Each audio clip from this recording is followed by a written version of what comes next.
Okay, moving on, public comment. Remember, keep your comments addressed to the board. Do not comment amongst yourselves. Be respectful. 3 minutes only. Who's first? Gail McClanahan. Well, I've lived in Adams Township most of my life, and I've been involved in some way since 1972.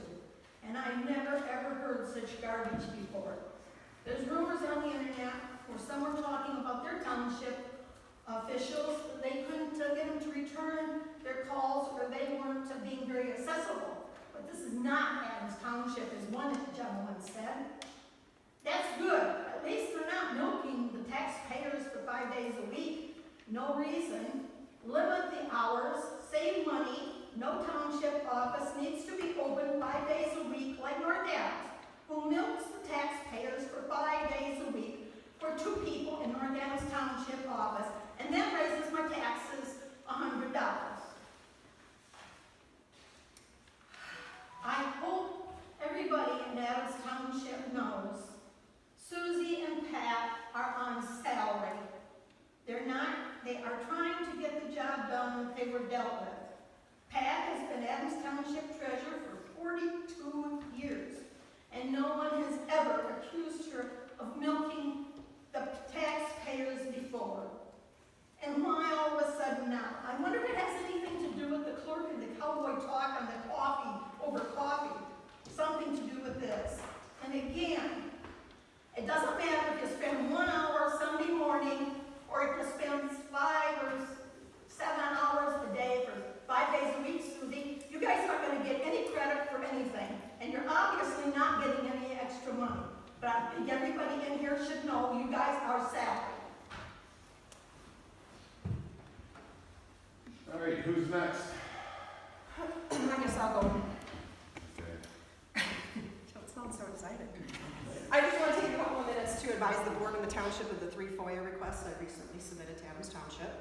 The request was to obtain bank statements and property tax settlement statements from 2010 to 2022. I haven't the time in these 3 minutes to discuss all the details, so Mark and I will continue the video series to explain it, and it can be found on YouTube. But to summarize, the response that I received to my FOIA included 2 arbitrary hourly charges. $20 an hour for a report that should be pulled from Patricia's computer and the BSNA software that she runs on it, and a $30 an hour for bank statements. The response also included almost $800 for copying and printing charges, despite the request for it to be electronic. So then I FOIA'd for the policy and guidelines in reference to the FOIA law referenced, or that pertains to it, because it should be based on the hourly rates. Presumably the township did not have FOIA policies and guidelines. At least I couldn't find one, and no one on the township board was aware of the guidelines and procedures back in 2022 when we were going through the debacle with Reuters. With this, I also requested any meeting minutes that passed policies and guidelines. I received the 2023 resolution that this board passed, and stapled to the back side of it was a single-page resolution with a sheet of paper with 5 line items, including the arbitrary $20 an hour. I also received the August 2023 meeting minutes referencing the resolution. Neither the resolution nor the meeting minutes contain any reference to anything other than assigning the FOIA administrator position to the township clerk. And then I also received a 3rd document, which was entitled Adams Township FOIA Policy and Guidelines, and was signed and dated in 2015. But here's where it gets interesting. First, the hourly fees in 2015 are $10 an hour.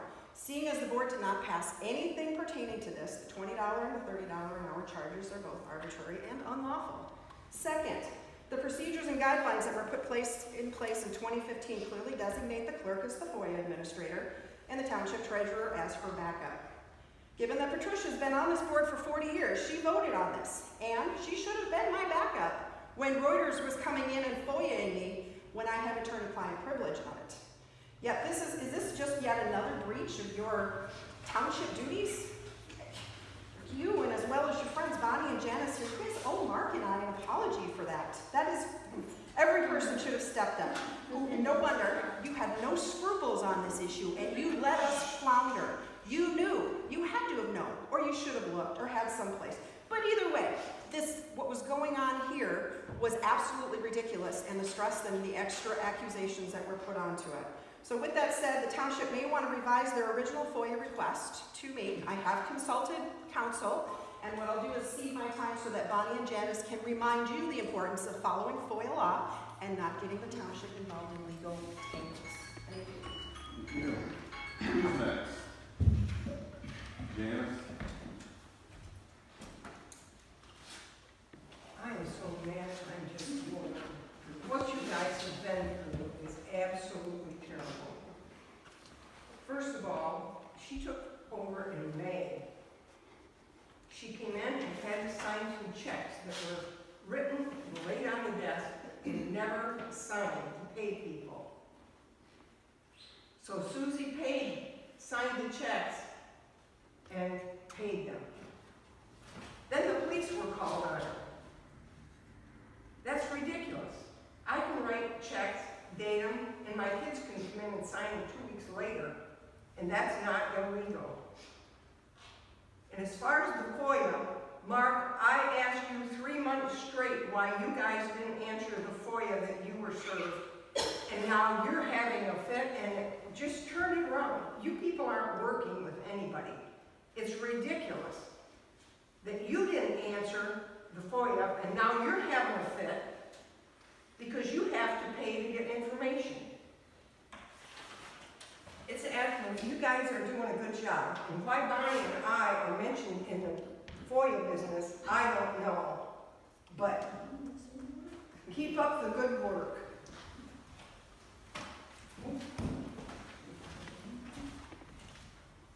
Anybody else? Yes, Bonnie. I hope when she wrote that you spelled my name right. Because it's with an I-E and not a Y. Because I've seen some of your previous spelling. I think she was supposed to address them. I'm talking to them. Yes. I just Judy. want to know, didn't the former clerk have all the access to all that information that she is now having recorded? Wasn't that all in her hands when she was the township clerk? I just don't know why she's asking for it now when she had complete access to it before. Amen.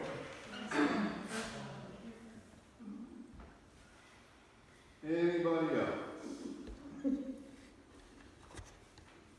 Anybody else? I guess, I do have a couple of comments. Mr. Mead? First, I'm wondering on the FOIA,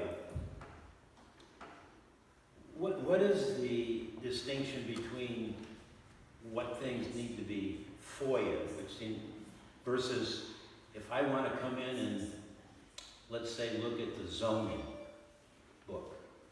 That doesn't require a FOIA, does it? What I'm asking is there some specific document that tells you what needs to be FOIA'd and what a person can just say, I want to see something? Do you see what I'm getting at?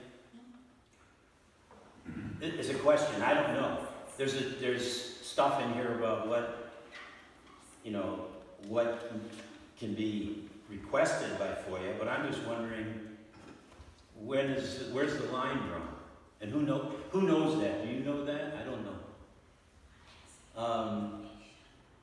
The other thing is, as far as the costs, what I noticed as a footnote in the 2015 policy, it says that the fees must be limited to the actual costs of duplication, mailing, and labor.